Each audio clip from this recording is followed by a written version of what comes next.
Annyeonghaseyo. I'm Demarchlier. And I'm Arielle. And we're Soju for two. Okay, so this is going to be our first review.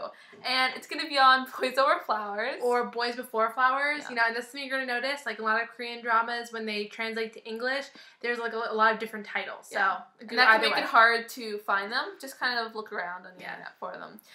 Just as a little heads up. So, Boys Over Flowers is our first major introduction into Korean dramas, and we got to this through Netflix. And it's sort of like a funny story, because we remember like specifically when we first clicked on it.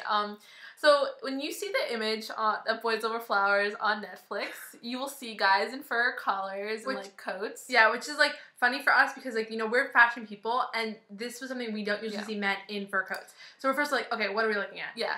And then, like, the backdrop of it is kind of interesting. Like, they're, like, surrounded by bottles of alcohol, and it looks kind of like a saloon western. It's like Cowboy Boys. Yeah, we didn't really know what was going on. And, like, the title, I mean, Boys Over Flowers or Boys Before Flowers, that kind of confused us a little bit. This was before we knew, like, what a flower boy was in, like, Korean culture. Yeah. And this is something, like, basically, if you don't know what it is, it's sort of, like, the idea of, like, almost like a pretty boy or, like, metrosexual. Like, someone really well-dressed, really well, like, put together, and you'll get to, like, you'll come to love them, and you'll become really I think it's something that was really influenced by Boys Over Flowers as well in the culture.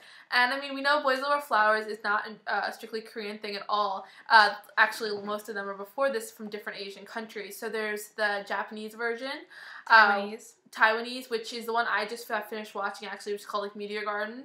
Or I'm sure there's other titles for it as well. And my favorite still right now is the Korean version.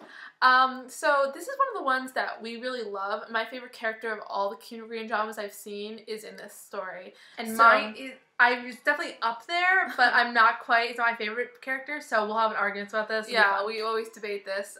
But this is one of those things that, obviously we're not going to have a lot of bad things to say about it. I think that if you're, right off the bat, if you're going to start with dramas, this is really a good one to start out with. So this was created in 2009, and it has 25 episodes. And you're going to think this maybe is a little bit weird for a show that's so popular, because in American, or like North American culture, most of our shows will like go like for like 4 seasons, or like 8 seasons, like, you know, shows like One Tree Hill and stuff. And we actually find it really refreshing that there's only like 1 or 2 seasons, because, you know, it keeps the plot really alive, and like you're constantly, like, everything's jam-packed. And then on top of that, like, you don't get like really like so many extra characters you don't need. Like, that's what we feel about like One Tree Hill. Like, sorry if there's One Tree Hill at a certain point, like it needs to stop. Gotten too much. And so like that's what's great. It ends on a high note, and you really like love the show. I also think this is why you can watch like 5 hours of Korean drama in a row, because each episode has so much in it that like you don't want to stop. Oh no. Okay, so we're gonna start with the characters, and there's gonna be a certain list of things we're always gonna try and hit when we talk about Korean dramas. So number 1 is characters. Yeah, and I think that characters in this is really a large cast of important characters. So it's not like there's like 1 character or 2 characters, 3 characters. Like, this is a large cast of people. So there's the main 4 flower boys. And do you want to say who they are? So yeah, we have Goo-jung-po, we have Jun Ji-hoo, So Yi-hoo, sorry, my pronunciation's terrible, and then Song Woo-bin. Yeah, those are the main 4. And then those are the main 4 boys. And then the main girls would be obviously Gyum-jun-dee and Cha Ga-gul. That's the one I have the most trouble when I hear them say it. Yeah, but those 2 girls are like the main girls. They both have a love story in the show, so they're the ones we follow. Exactly, and I think that this is one of those things where, like, the leads in this are really strong. Yeah. Chemistry is great in the show. Yeah, definitely. Like, this is one of those things where you'll be, like, addicted to these characters, and you'll find out more what they're like. So, I mean, I personally am really biased with this, because Goo-jung-pyo, the character of Goo-jung-pyo played by Lee Min-ho, is by far my favorite Korean drama character.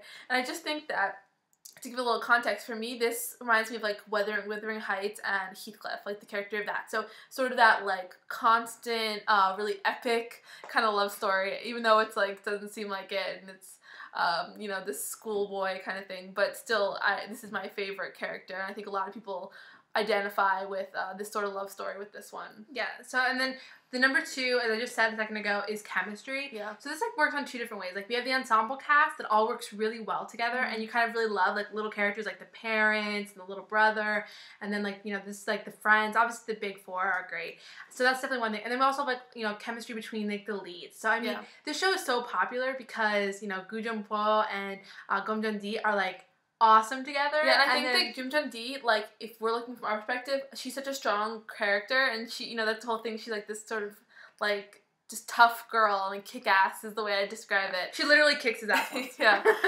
So I think that's why like you really identify with her as a character because you just like her strength. I think a lot, and the love triangle. With, number 3 love triangles. Yeah, with Ji-hoo and then Gu-jun-pyo and then John D. Like I think that this love triangle is really interesting, and it kind of played out through the whole thing. Mm-hmm. This love triangle doesn't really end. And you don't really know how it ends with it sometimes. I mean, sometimes it feels like it's going to keep going on. And that's also, I think, why it's good. It's not like it just neatly sums it up. Mm-hmm. It seems like you don't know where it's going to go. It's a little ambiguous. But it's definitely, like, worth it to watch, this love triangle. So the next thing, number 4 on our list is like mistaken identities or misunderstandings. So there's no mistaken identities in this one. Yeah, this is not one of those. But there's a lot. You know where everyone stands. Yeah, there's a lot of misunderstandings though, and misunderstandings are like the lifeblood of this show because like it keeps the plot going and it's like lots of great moments, and I think that's like one of the things that makes this show so much fun. Yeah, is because it feels like a very like epic, like a Romeo and Juliet. Like, you're like, no, that can't happen. Oh wait, it's going to happen, and then it's gonna keep going. So like you definitely like on the edge of your seat, like what's gonna happen next. So it's definitely worth it to watch. And and also with misunderstandings, there's a lot of violence with misunderstandings, and that's something that kind of was a little confusing for me to get into, and I still don't know. I mean, I know we went to school, there was nothing like the violence that you would see at the school, and that might just be because it's dramatic and whatever, but, I mean, I personally, that was something that was kind of hard for me to watch. The first episode, there's a lot of violence very early on, and this is like what I call, and the next thing is like bad guy turn good guy. It's like this idea that like the Flower Four are very violent in the beginning, and that's like a little off-putting, especially like, you know, for us, it was off-putting for like us to watch. Yeah. But then you sort of get, you know, obviously you get past it because they do change, like the character arc takes them away from that, which is good, but like obviously like the violence is really negative and we're not like pro that at all. And you kind of never go back to that, which is strange. Like, I mean, you know, it's in the first couple episodes and then you kind of don't see any violence like that again. So get past that, and that's one of the things we call the good guy turn the bad guy turn good, because that's like one of the things like lovable, and that's again another thing like we call like the Darcy syndrome, because it's like he's so stubborn in the beginning, he's so angry, and then like he's like loving, and you just love him because he's like completely passionate, because you completely understand him in the end. So I think that's like our Gu-jun-pyo, but a lot of other characters we find that, so that's definitely a big thing. So our next category is the piggyback ride.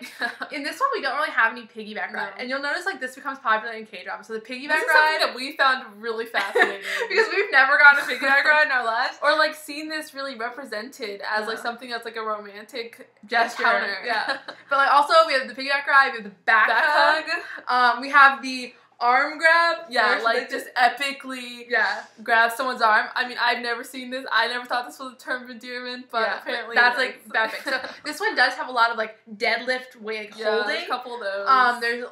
There's a few kisses, so we'll talk about kisses next, but there's also some great things like that, but it's very few like actual piggyback rides or a back hug. So there's a few, but very few. So when we talk about kisses, which is the next category, because this one is such a long drama, like there aren't actually that many romantic moments in it, but the ones that there are like really lead up to it. And I don't think this is a drama. I mean, we're 24 years old. Like, we were watching it, we're a little bit younger. I mean, I don't think this is a drama that, like, everyone would like because of that. I mean, it's kind of an in-between drama for age groups. It's definitely, like, they're obviously in high school in the beginning, so it makes sense that high school kids would want to see it.